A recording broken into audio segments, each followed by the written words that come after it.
Well, welcome everyone. Thank you for joining us tonight for our Women's College panel to kind of cap off the day. I know you've heard from a lot of women's colleges today already.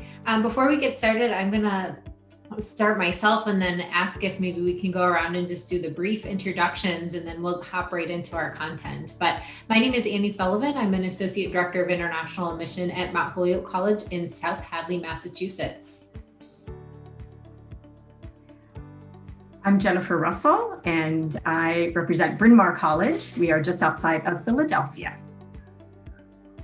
Hi, everyone. Margaret Stolte. I'm a Senior Admissions Officer at Barnard College. I'm so excited to be here with you all. Barnard is the Women's College of Columbia University, and we're located in Manhattan, New York. Hi, everyone. I'm Anna Marie Wood, Senior Assistant Director of Admission at Scripps College in Southern California, part of the Claremont Colleges, and I'm also an alumna of Scripps. I graduated in 2013. Hi, everybody. I'm Meredith McDill with Smith College in Northampton, Massachusetts. Hello, everyone. I'm Milena Mareva, one of the Associate Directors of Admission at Wellesley College. I'm also a Wellesley alum and a former international student at Wellesley, originally from Bulgaria. So we're very happy to be here with you tonight. All right, so today we're going to talk, tonight we're going to talk a little bit about women's colleges in general. We're going to share a little bit about each of our institutions, and then we'll have time to take any questions that you might have as well. So should be a very informative and hopefully exciting hour for all of us. So we wanted to start off by just sharing a little bit more about the climate of women's colleges today. And, we as representatives of women's colleges often get asked, well, why are you a women's college? Now all of the other colleges accept women. And so they ask us to share what that means and what that experience is like. And even though the vast majority of the 4,000 colleges in universities in the US now do accept women, we were founded in a time where that was not the case. And so back in when most of us were founded kind of in the 1800s, there were not other opportunities for women to have a higher education. And so we were founded in response to that to become that opportunity for women.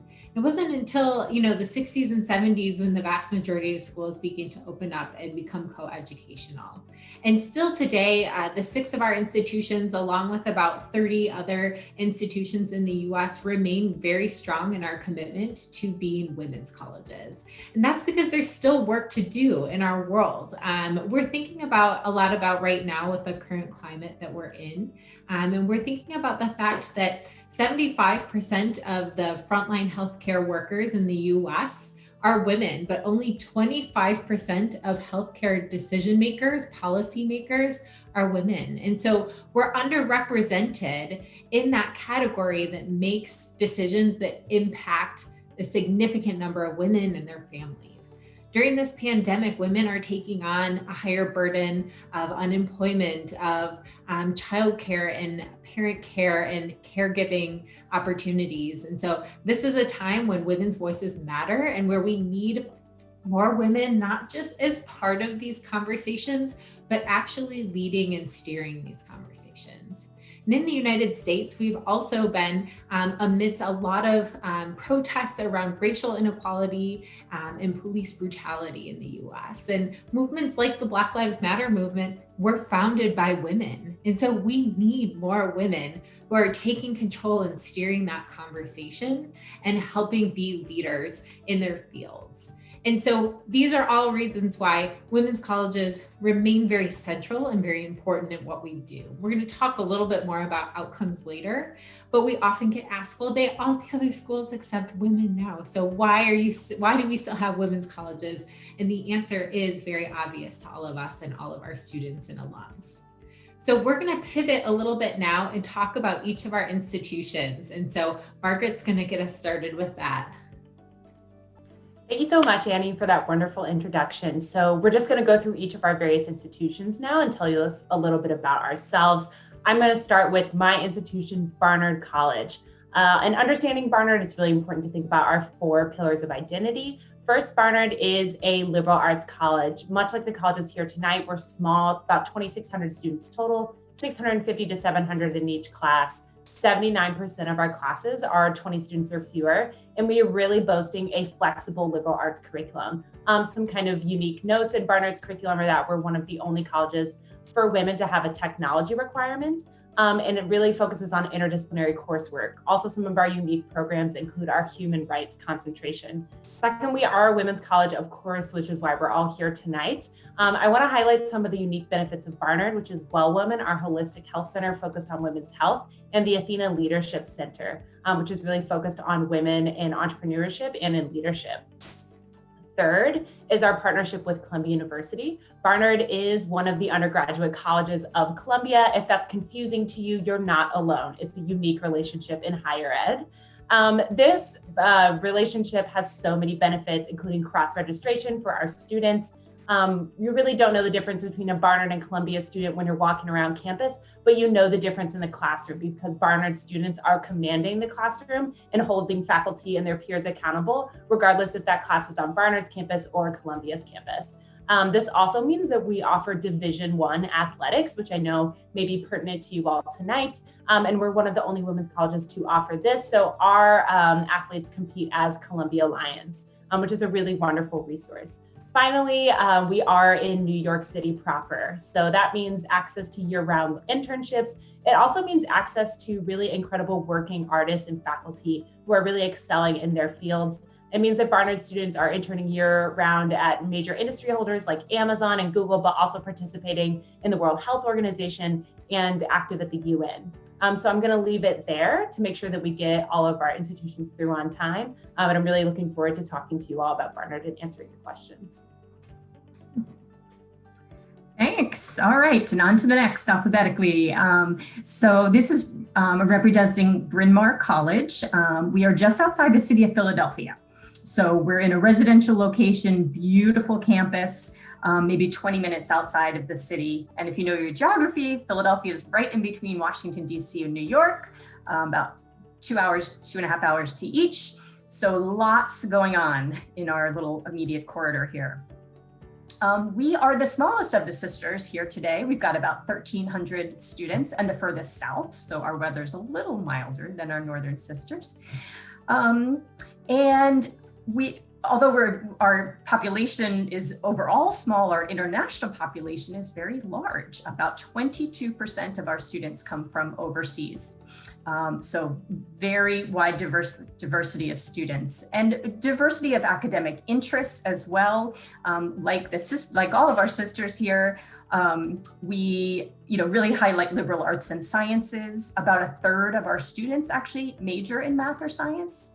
A couple other unique things about Bryn Mawr in particular is not only our location with regards to the city that we're near, but we're also part of a consortium called the Quaker Consortium. It is consists of Bryn Mawr College, Haverford College, Swarthmore College, and the University of Pennsylvania. The 4 schools are really in a triangle, Bryn Mawr and Haverford being at one point and Penn at Swarthmore being the others. So there's hundreds of students every day going back and forth between Haverford and Bryn Mawr. It's 5 minutes away. You can take any class you want there. Academically, it's really seamless. But Bryn Mawr has very much its own identity, and Bryn Mawr students are very proud of that.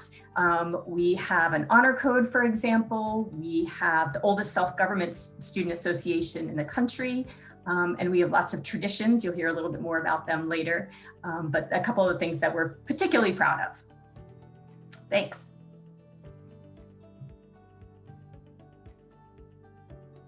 Sorry, trying to navigate slides and unmute myself is proving to be difficult for me right now. So Annie Sullivan again from Mount Holyoke College. I know I just gave a presentation all about Mount Holyoke, but if you didn't join, we're located in the western half of Massachusetts. We're actually neighbors to our friend Smith College. Meredith will talk about Smith in just a moment. And with our partnership with Smith, Amherst, and Hampshire colleges and the University of Massachusetts, We have a 5-college consortium where students can cross-register for classes, partake in events, and just enjoy social life on all 5 campuses. We are 27% international students, but we also have a very global faculty as well. 2/3 of our faculty speak a language other than English, and about 3/4 have lived abroad during their lifetimes as well. One thing about Mount Holyoke is that we have one of the top equestrian facilities in the country and one of the top equestrian teams as well. So we have a varsity hunt seat team that competes at all different levels. So even there are even beginners who compete at the beginning level of the varsity hunt seat team, and then incredibly experienced riders who compete at those most advanced levels. But we also have club dressage and Western teams as well. So one of my favorite things to do when I feel pretty stressed out is to just head down to the barn and just walk through. There's barn cats and there's about 50 horses, and they're all very well socialized. And so somebody like me who doesn't know how to ride can just go and spend some time with animals and horses and see what's going on down there. So it's a beautiful place to be and to live and to study. So I'm going to pass it on at this point to Scripps. Awesome, thank you. So hello, Anna again from Scripps College. And kind of like my colleagues here, I think 2 things that, make us distinct is are also our location and the fact that we're part of a consortium. So our location, we are just right outside of Los Angeles. I think the weather and the climate is probably the most exciting part about this. Our year-round temperature is 25 degrees Celsius. So you can kind of see like right next to where it says Claremont McKenna, you see some white on the mountain. So that's where we have snow on the mountains, but then where we are, which is about 30 minutes away from the mountains, it's much, much warmer. And so I think just in terms of Southern California and the benefits of that, that's one drawing factor of Scripps. And the other one is the fact that we're part of a consortium. And so we are part of a very tight-knit consortium. It's 1 square mile. And so what 1 square mile looks like to us is from the top of Harvey Mudd College to the bottom of Pomona College is about a 15-minute walk. So you have 5 undergraduate, small private liberal arts colleges in this very tight-knit, compact consortium. Scripps is the only women's college of the Claremont colleges. So students at Scripps get the best of both worlds in terms of women's college experience and co-ed college experience at the same time. And everything that my colleagues have said about liberal arts colleges and the benefits of going to a small school really ring true at Scripps. We're also highly residential. Almost all of our students live on campus for all 4 years.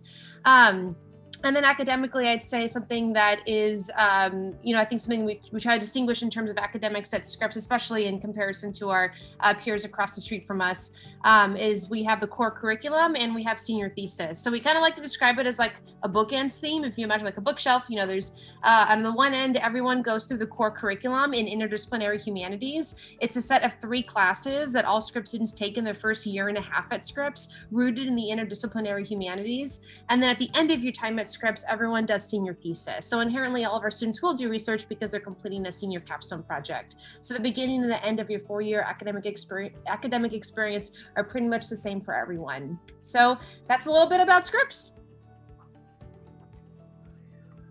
And now on to Smith. Hi again. So you see a little map here. Smith is in a town called Northampton, Massachusetts. We're actually the largest of the women's colleges. We're under 2 hours from Boston, about 3 hours from New York City. And like Mount Holyoke, we're part of the 5-college consortium.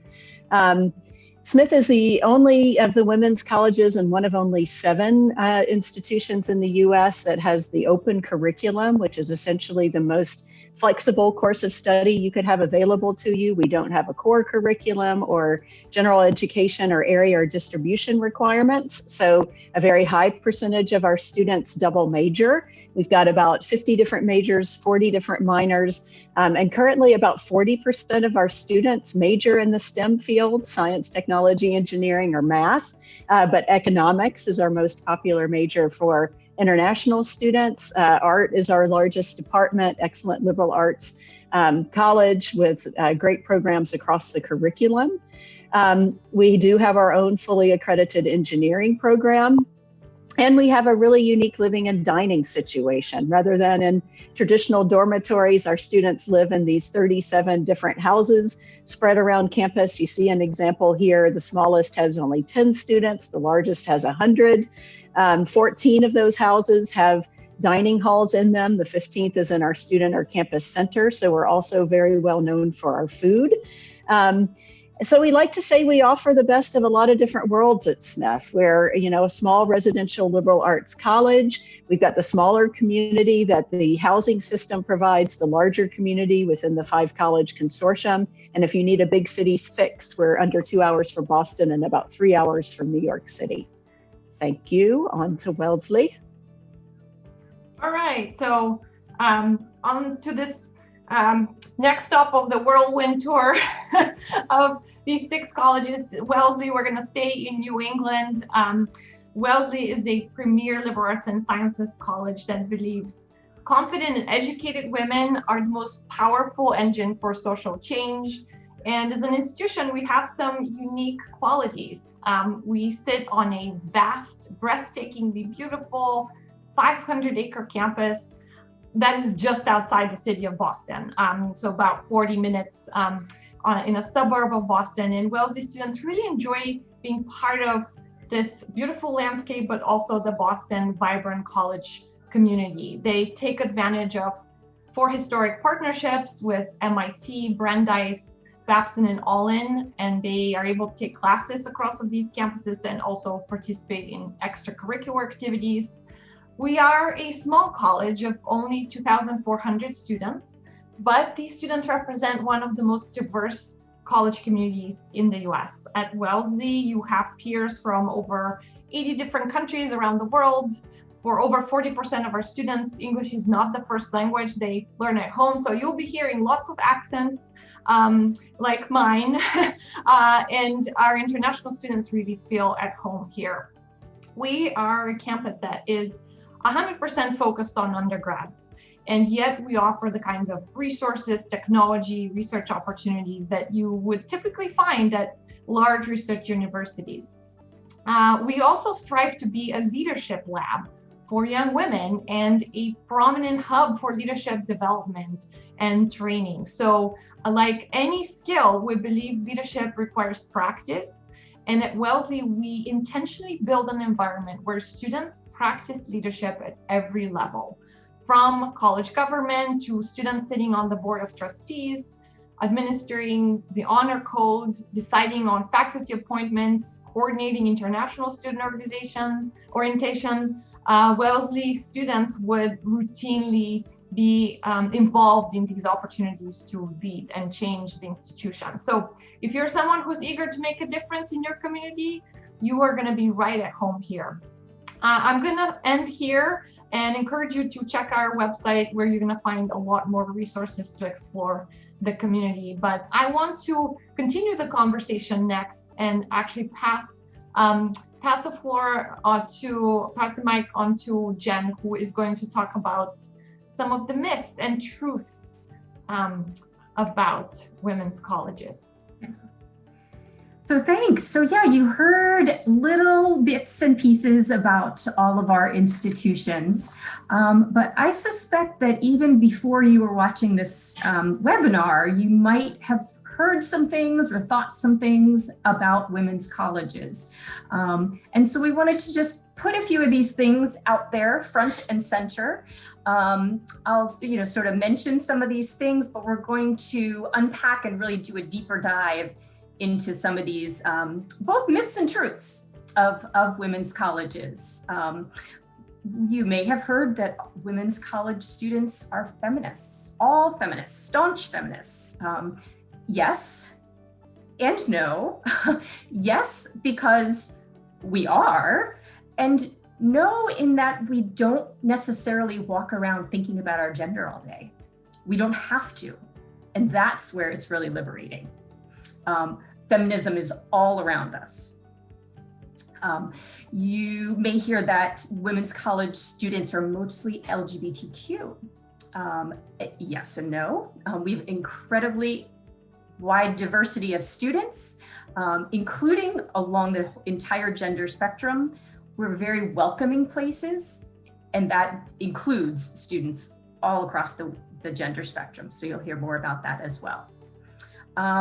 In terms of being elite, and lacking diversity, as some of us have already mentioned in terms of our percentage of international students, students of color. I think you'd be really surprised at the diversity there as well.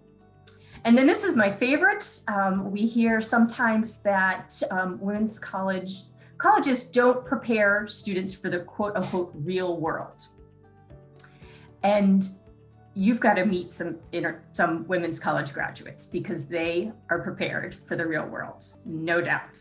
So you'll hear a little bit more about our alum networks and opportunities of what our alums are doing out there in the real world. So those are just a couple things, again, that you might have heard, but let's do a little bit of a deeper dive into some of these really important aspects of women's colleges. Awesome. Thank you so much, Jen.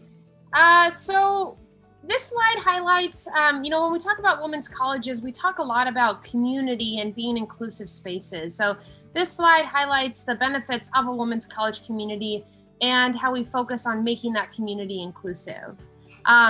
Research shows that men speak up more in classrooms, so women's colleges actually allow for more frequent and positive connections with their faculty. And there's also the obvious factor of leadership. There are more women as role models and mentors at a women's college. I'm going to quote something that I remember Jennifer, you saying in the previous presentation we did, but it is not equal opportunity, it is every opportunity. And I really like that because I think it's a good way to talk about the opportunity for leadership at a women's college. Female leadership gets to dominate at a women's college. Women get to be leaders and really, like we talked about, practice those leadership skills every day. Graduates from women's colleges also rate their self-esteem and confidence as higher and have a perceived greater amount of openness, tolerance, and awareness in the community. And additionally, extracurricular activity is viewed as deeper and more meaningful, but it is also more frequent. Women's college students tend to be more involved and engaged in clubs, especially academic and service-based clubs. And so I think we kind of like to think about the, engagement and how students are really engaged at a women's college, kind of like a two-way street. It's students contribute to the college as much as they get out of it as well. I think our students are really, really active at women's colleges. And then I think this perfectly leads to the fact that graduates from women's colleges rated their overall college experience as more satisfying than their co-educational peers. And at the end of the day, we, acknowledge and understand the concerns that many students and families have as we, think about in regards to meeting people, right? Meeting people outside of just their own institution. And a lot of this happens as you learn from when we all talked about our colleges. Many of us have partnerships with other schools. We're part of different consortia, and those, of course, provide wider social networks and academic opportunities. So I think that is it for me for now. All right, so to talk a little bit deeper about our communities and also kind of speak to what Jen was saying earlier about some of the myths and truths around our LGBTQ communities on our campuses as well. So one thing that's really important to each of our institutions is kind of putting forward, all of our policies and just in terms of transgender admission policies, our schools have for decades have had transgender students on our campus. But it wasn't until 2014 when the first women's college, Mills College in California, put together a formal transgender admission policy. And so since then, 19 of the 36 women's colleges have put forward transgender admission policies, as all of 6 of ours have. There are some schools who are still developing theirs. And so, maybe at some point we'll see 36 policies as well. But one question that we always get is, how are you still a women's college if you have students who are trans or non-binary on your campuses? Doesn't that make you no longer a women's college? And, at Mount Holyoke, we consider ourselves a gender inclusive women's college because at Mount Holyoke, our policy, we obviously have students who identify as women, but also trans students and non-binary students on our campus. So people often say to our 6 schools, like, what's an all women's campus like? And the fact of the matter is that we're not all women's campuses. We have students who have different gender identities on our campuses as well.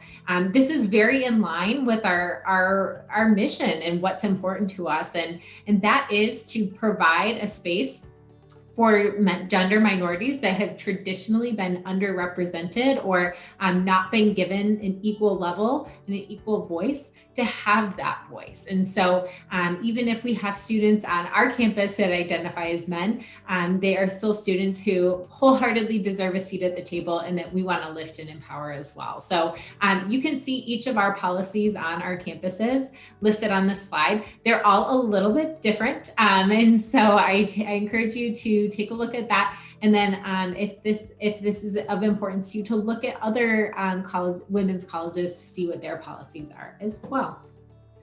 All right, so on to traditions. All right, back to me. So continuing this, conversation that we're having about community at a women's college, I think a community also kind of comes out with the traditions that we have. Women's colleges love our traditions. Here's just a small sample of all those amazing memories that happen at our schools. You can see we all have a variety of different things that students do for fun and just things that bring the community together at our schools. So traditions tie our communities together. They also allow for tight-knit and deep bonds to form, and really not just at one school, not just at our schools individually, but really across the women's college community nationally. At a women's college, I think a great thing about traditions is you end up thinking a lot about history, right? At a women's college, we talk a lot about who came before you and how this college came to be, but you also actively think about the future, how you want to leave your mark on this college and on the world. And I think that traditions are that bridge between past, present, and future. Our students are really active, and I think traditions are a good way to show that. So I will end there and turn it over to my next colleague. All right, so some of this is going to repeat a little bit of what Anna Marie said when we were talking about our communities on our campuses. But when we really look at postgraduate outcomes, when we look at where our students go after college, et cetera, what they said about their experience.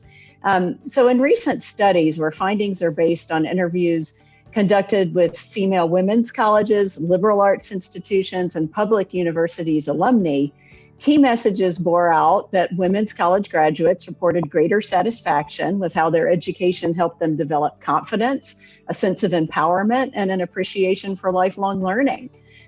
Research supports, like Anna Marie was saying, that women who attend women's colleges develop measurably higher levels of self-esteem than women who attend co-ed colleges. And in fact, women at co-ed colleges have been shown to have lower levels of self-esteem than when they entered college.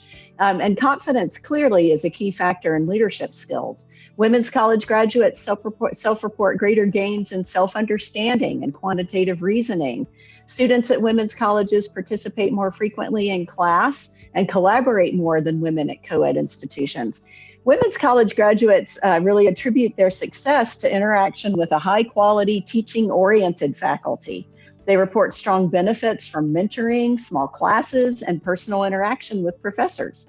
Women's colleges surpass co-ed colleges and universities in helping students to work as part of a team, and our alumni report more in-class experience with making presentations than their peers at other institutions. Women's college graduates are more likely to say that they felt prepared for life after college. Our graduates succeed in entering a range of career fields and graduate programs, really regardless of their undergraduate major.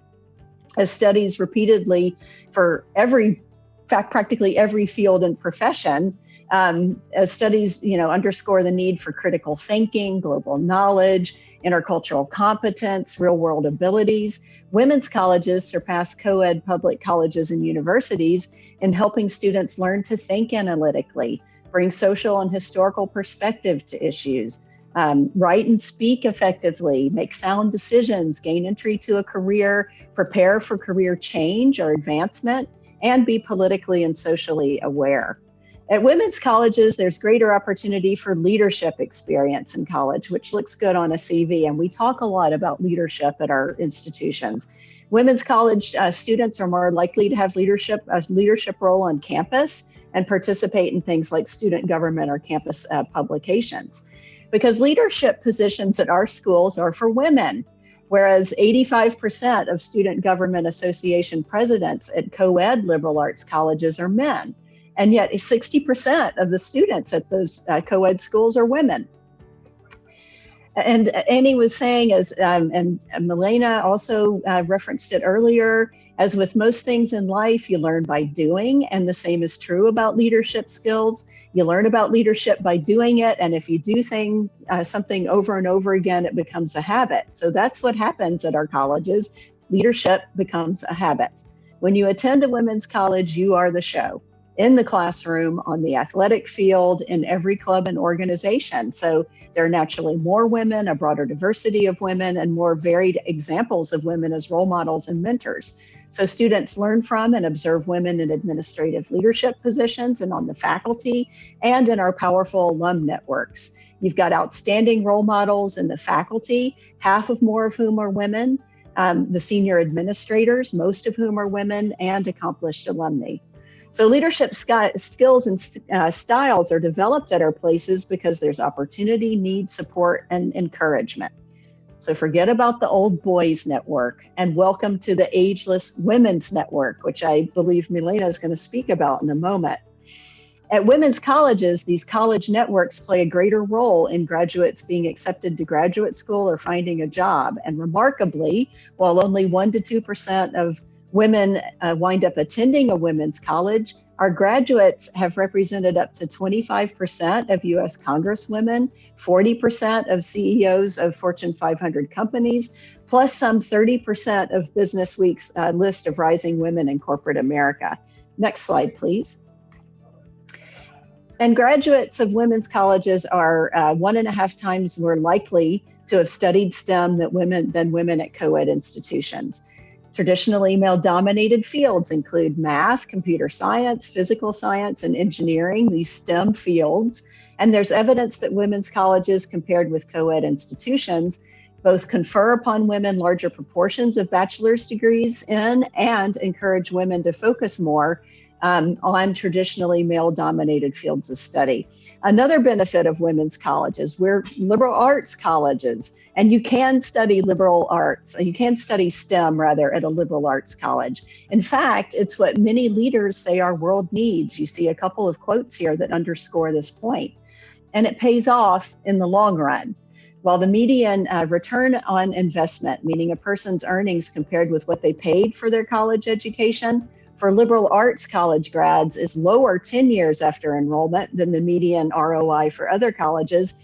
After 40 years, the ROI for liberal arts colleges is a full 25% higher than the median gain at all colleges. And now I think we're going to talk about those powerful women's networks, and I'll turn it over to Milena. Thanks, Meredith. So you're already starting to see how various aspects of our institutions are related to each other. The commitment to this leadership-focused education and an education that produces the tremendous outcomes that Meredith talked about is why our alum networks are widely known as the most powerful women's networks in the world. It's also why our graduates have been and continue to be pioneers for social change, whether it be on the national stage, on the ground level. They affect change through community engagement, through scientific research, amazing feats of creativity and innovation. And this slide shows you some examples. Women who have changed the course of history, have changed perceptions on women can and cannot do, and have continuously done that from the founding of our institutions to this day. So speaking of outcomes, if we go to the next slide, one of the most important outcomes that our students experience is that by joining our institutions, they gain a community that goes beyond the 4 years of their college education. They become a part of the most powerful women's networks in the world.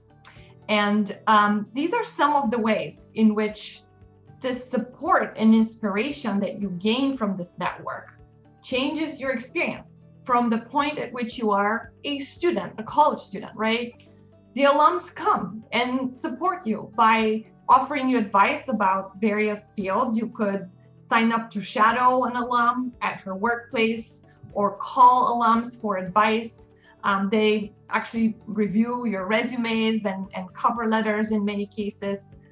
They tell you, they're very open about some of the barriers they have faced and other women face in certain fields. So you have this really enhanced awareness when you're looking at opportunities, where you should be putting your efforts and what efforts you should be putting into overcoming some of these barriers.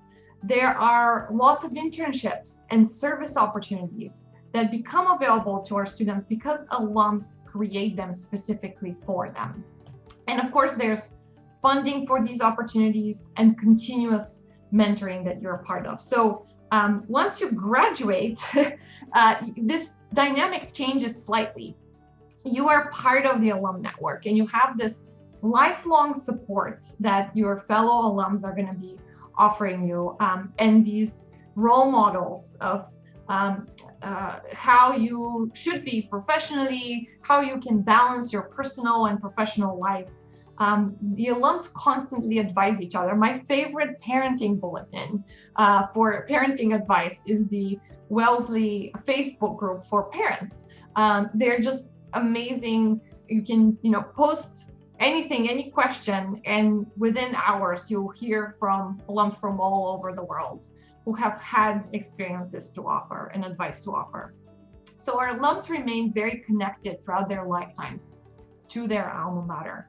And as for you, prospective students, our alums would support you. They are really happy to share their experiences and kind of give you a sense of what it is like to be at a women's college campus from their perspective, what it is like to be part of those networks. They're going to be sharing very personal stories, and you are welcome to reach out and sign up for interviews, which we all offer, and hear from some of them. So you can start connecting with the network even now as prospective students. We're shifting gears slightly to talk a little bit about the admissions process, and I'll let Margaret do that, and then we'll go to your questions. Yes, so we didn't want to leave you all without giving you kind of some hard advice about the admissions process, especially applying to schools in the US. So these are some really specific pieces of information to talk about what it's like to apply to a women's college. And then also, I really want to note our small women's colleges. As a general rule of thumb, the smaller the school, the more specific and intentional you should be in your writing and in your essays and in your supplements, because all of us apply a holistic review to our admissions process, meaning that we're looking at those small pieces of intentionality, and we're really looking for a fit for our various institutions. Women's colleges, though we all offer a really similar, incredible experience, as we've been talking about throughout, we're not a monolith, and there are reasons why you might choose one. There are reasons why you might be more attracted to a school. Anna Marie brought up really amazing weather earlier. If you're going to Barnard, your January and your February is going to look a little bit different than it would be at Scripps. So these are things to think about. So first and foremost, community matters to women's colleges. Fit is critically important to our institutions. So when you're preparing your supplements and your essays, when you're applying to our schools, think to yourself, what kind of community member am I in my current school, in my current family, in my extracurriculars, and how might I apply that to the institutions that I am filling out an application for? We care so deeply about our students and our community, so we want to know what interests you about our specific student, academic, faculty, and administrative community, right? The importance of the supplements, full transparency. These supplemental essays, they might seem tiny, the word count is not very high, but to us, they really matter. Because again, we're really looking for students who are showing a strong interest in our school. And we're very small institutions by and large compared to kind of the larger pool of colleges, especially in the US. So we're really thinking about each and every student and who we're admitting into the class. So we really encourage you to learn about our different colleges' values and the unique opportunities. A great place to start for this is just the college's mission statement, right? And seeing what resonates to you from that mission statement. And another great bullet point on here is not why this college, but instead, why are we perfect for each other, right? We all at this point are somewhat experts on our institutions, right? That's something that we've worked very hard for. So something we don't need is just a list of why our colleges are great. We already know that. What we want to know is why those things are great for you and why we are a perfect match for each other. I have some colleagues who compare college admissions in the US to kind of like a marriage or a union. I feel uncomfortable with that, but if that metaphor helps you, you can think of it that way, but I'm not going to use it. Another great bullet point on here is specifics over generalities, right? Instead of saying things like, just the general idea about the empowerment of women, where are you finding that empowerment on our campus, right? Go specific and then tell us why that specific is important to you. A great final point to make is testing the final product using other colleges' name. Of course, which maybe you've heard before, if you can insert another college into your supplemental essay about a specific school, you gotta fix that because it's not specific enough to the school, right? You shouldn't be able to insert another school's name into a specific school's essay.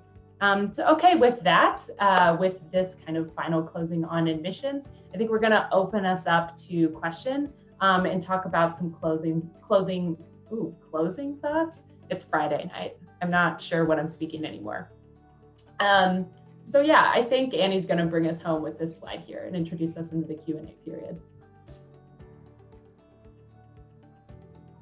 That pesky unmute button just keeps getting me. So I'll stop sharing my screen now. I know Suji's working hard behind the scenes, maybe pulling some questions from social media. Is Barnard College the only school of the 6 that offers D1 athletics?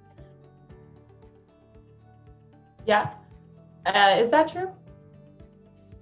Yes, we're the only one with, Scripps does as well. No. I said I think so. I said that because I'm D3, so yeah. But the rest of us are D3.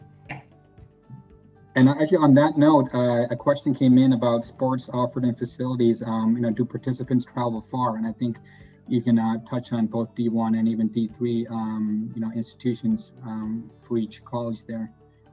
Yeah, I can speak a little bit about Division III athletics, as I did in my presentation earlier, specific to Smith. So, Division III athletics, unlike Division I athletics, we're not the teams that you're going to see competing on ESPN or the major networks, nor do we offer athletic scholarships. But, you're really at a Division III school, not to say it's not the case at a Division I school, but we really consider our athletes as scholar athletes, right? You're there to be a student first. And some of the advantages are that, as you were saying, you don't have to travel as far to compete in your sport, which means you're out of the class less often. And, because you're really seen as a scholar athlete, your professors are certainly going to, understand your commitment to your sport, but your coaches are also going to understand that your primary focus is going to be on athletics. But it doesn't mean that we don't have, competitive sports teams. We definitely do. And they're a big part. Athletics is actually a big part of our campuses.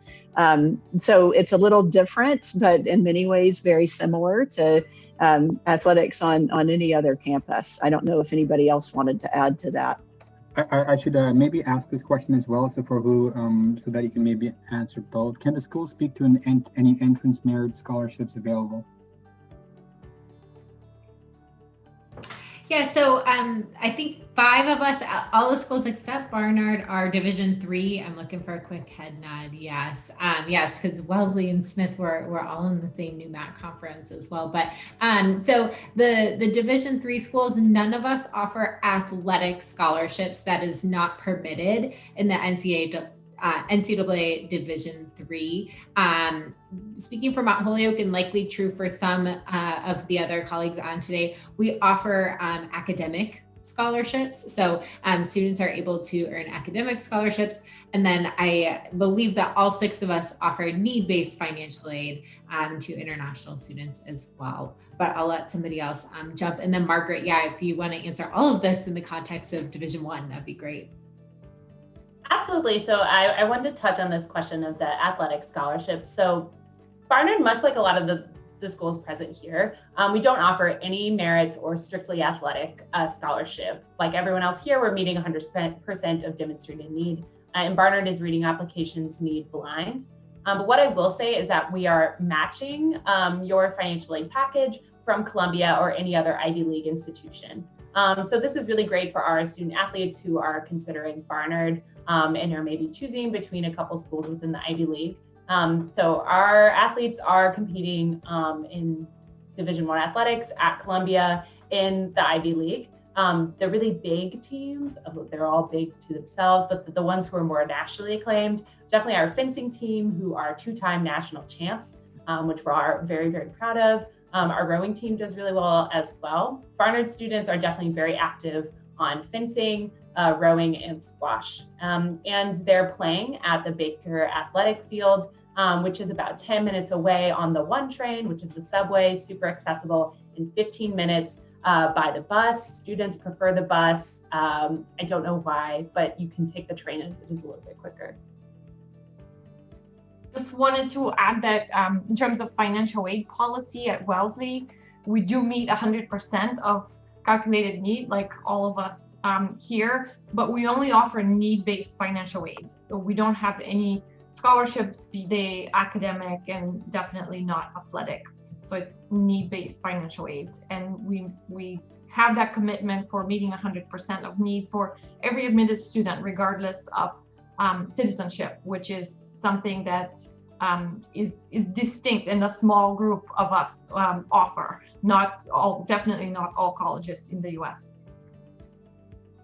And just to follow up, Scripps also meets 100% of demonstrated financial need, and we're a little bit different. We also have merit-based scholarships. Again, these are academic scholarships. They're not at all athletic scholarships.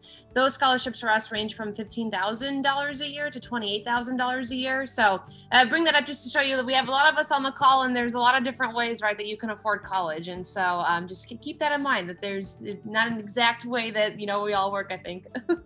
Yeah, I feel like in terms of admission and financial aid processes, there will be differences. So especially financial aid, you do need to check each website, see what applications that are required, what are the deadlines. Definitely make sure that you follow the deadlines and pay attention to what the policies might be and ask questions, right? How are packages calculated? Is it need-based, merit-based? What are the merit scholarships, if available? Is the financial aid package going to be different if I apply early decision versus another non-binding plan? That's a big question to ask. Not going to be different for us, but might be for some other institutions. So definitely make sure you do your homework and follow those deadlines for both admission, but particularly financial aid. Okay, I have another question here. It says support for grad school, including medicine, law, and business. Well, I know we all have fantastic career development offices, as well as faculty. I will speak for Smith, and probably a good thing for all of us to do is if any of us says something that applies to the other schools, we can just head nod, right? So, for example, at Smith, we have a board of faculty who work with students who are considering the health professions, considering applying to medical school or to veterinarian school, dental school, those kinds of postgraduate, graduate programs.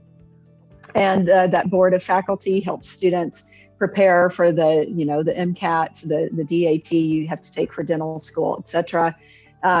We have funding available to support students for the kind of prep courses that some of these tests for the institutions, the medical schools here in the US require. For example, And the career development offices are bringing, potential employers, prospective employers to campus to interview our students, providing interviewing, resume writing workshops, even providing business attire to students who are going off for their first job interview, or even to interview for, graduate school, law school, medical school, if they don't have, any business clothing. So really robust support for students for what they're going to go on to do after they leave our institutions. Yeah, I would just say that Meredith really outlined that really well. The support for pre-law, pre-health, a lot of pre-professional programming is going to be excellent across the board at women's colleges.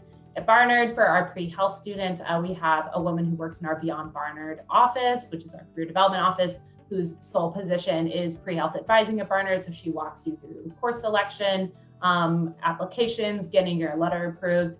And then I'll also say that something else that kind of is a fun difference in offerings at all of our schools is our access to graduate programs.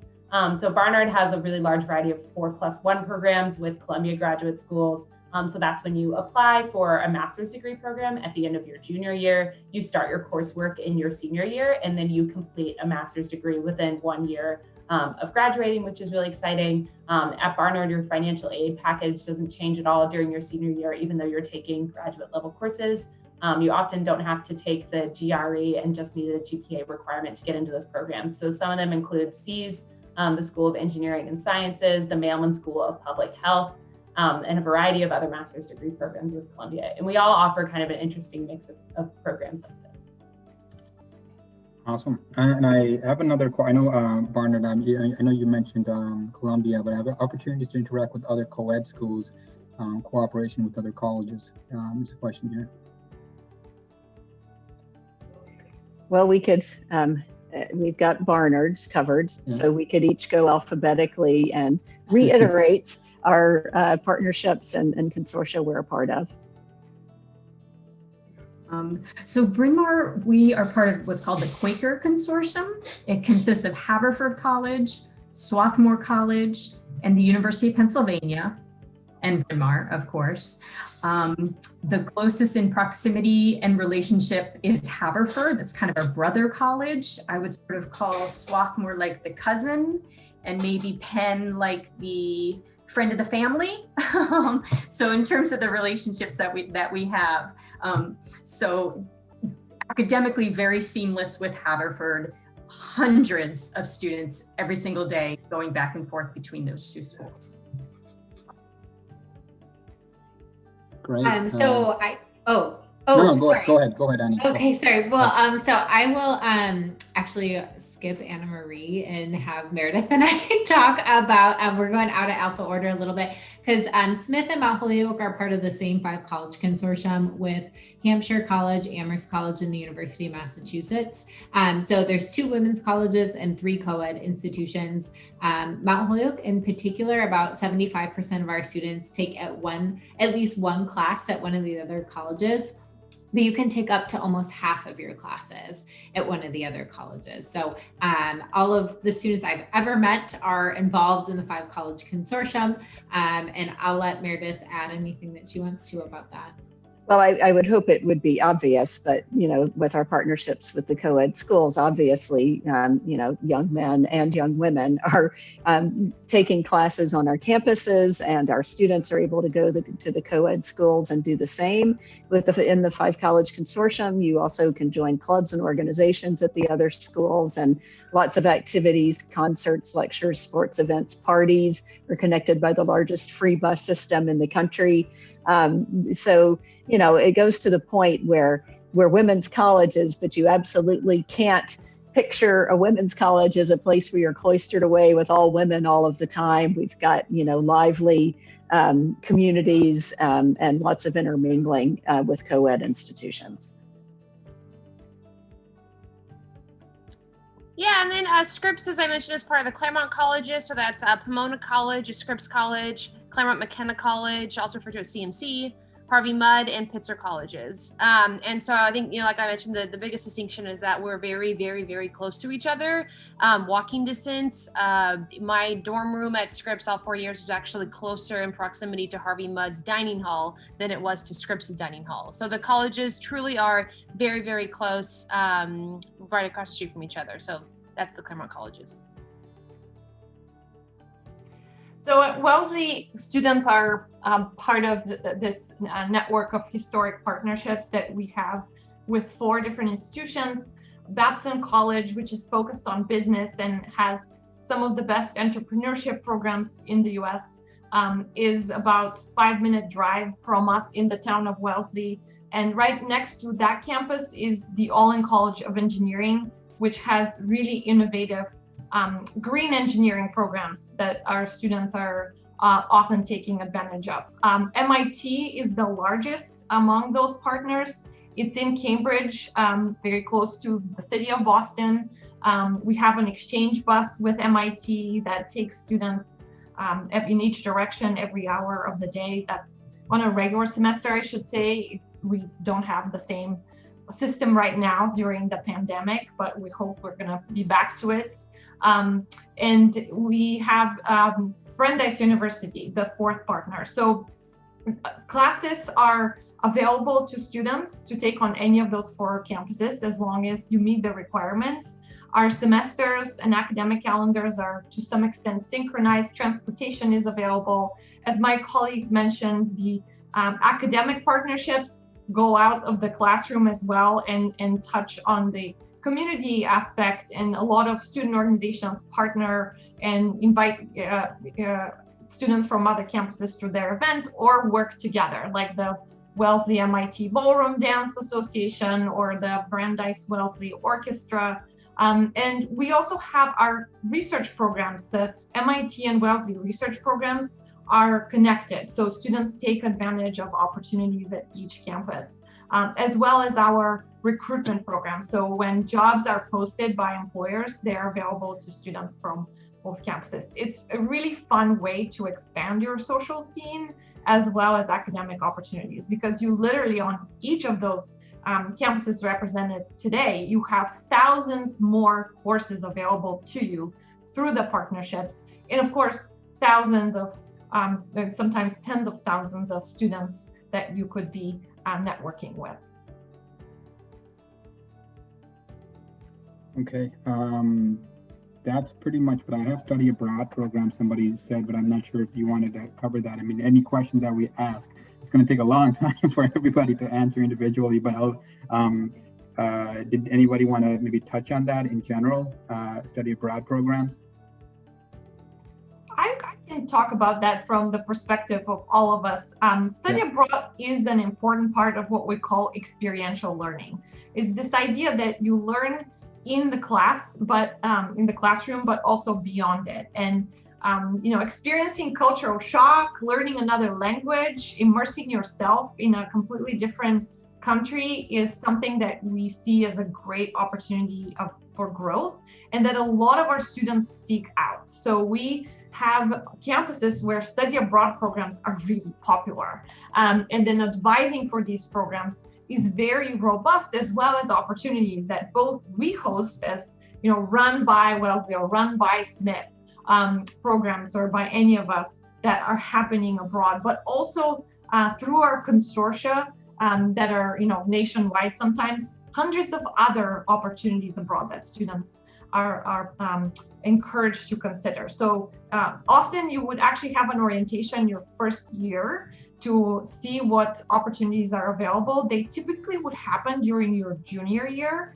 and students can go for a semester abroad or for a full year abroad. The experience can be in English or can be in the local language. It really varies. Sometimes there are actually programs abroad that take place in the summer or during the winter break. There will be a huge variety of options, but I can reassure you that they are very popular and very well supported. And while again, at this moment, it's very hard for a lot of them to proceed in a normal situation, our students, usually over 50% of our students would be taking advantage of study abroad opportunities at any point during their 4 years. Awesome. We always touch on the holistic process, right? And here in Canada, when you're applying, you're in the last 2 years, you have great grades, you apply to the nearest university, the large university, and you get admitted. But when we're applying to the US, especially to a selective college like the Sisters and Scripps, what advice do you have? What do you mean? What, as a student, asking the question, what is the holistic process? What do I have to do to be able to be competitive and apply and get admitted to these colleges? I can talk about this. So there is going to be a little bit of a variation from applying to your local schools than applying to schools in the US. I think one of the biggest differences is going to be your written pieces. So the kind of personal statement that we are looking for from you is something that is really authentic to you as a person, is a piece of writing that you are proud of and really tells us why you wrote about the thing that you are writing about. Another thing that's important to differentiate in the personal statement that you're writing for colleges in the US, in particular for these set of colleges, like I said, the smaller the school, the more specific and the closer that they're looking.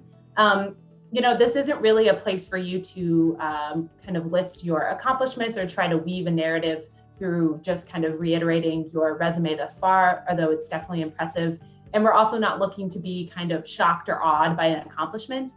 We've all been reading these wonderful applications for a long time. It's hard to surprise us with the kind of act that you're coming forward in your personal statement.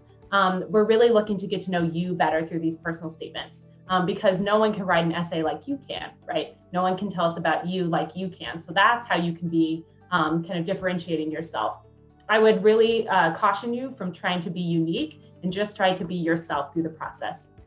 And a holistic review, which is what we all practice, means that no one piece of the application necessarily carries more weight than the other ones. It's how the pieces fit together to show us who you are. Like if you can picture a jigsaw puzzle, no one piece of that puzzle is more important than the other ones. It's just getting the puzzle done, right? So that's what we're doing when we're reading your college application. A student asked earlier in the chat, what is my GPA requirement? You're never going to hear those words at these schools. We are getting to know you through this process. You might be surprised by some of the students admitted to our school. Maybe they have a higher GPA at your school, maybe they have a lower GPA. We're looking for fit with our institutions. Earlier in the kind of essay and supplement slide, I talked about kind of a union between you and the school, and I'm not going to say relationship, but it is how those two things fit together. So that's what I would definitely recommend that you focus on in your admissions process to our schools.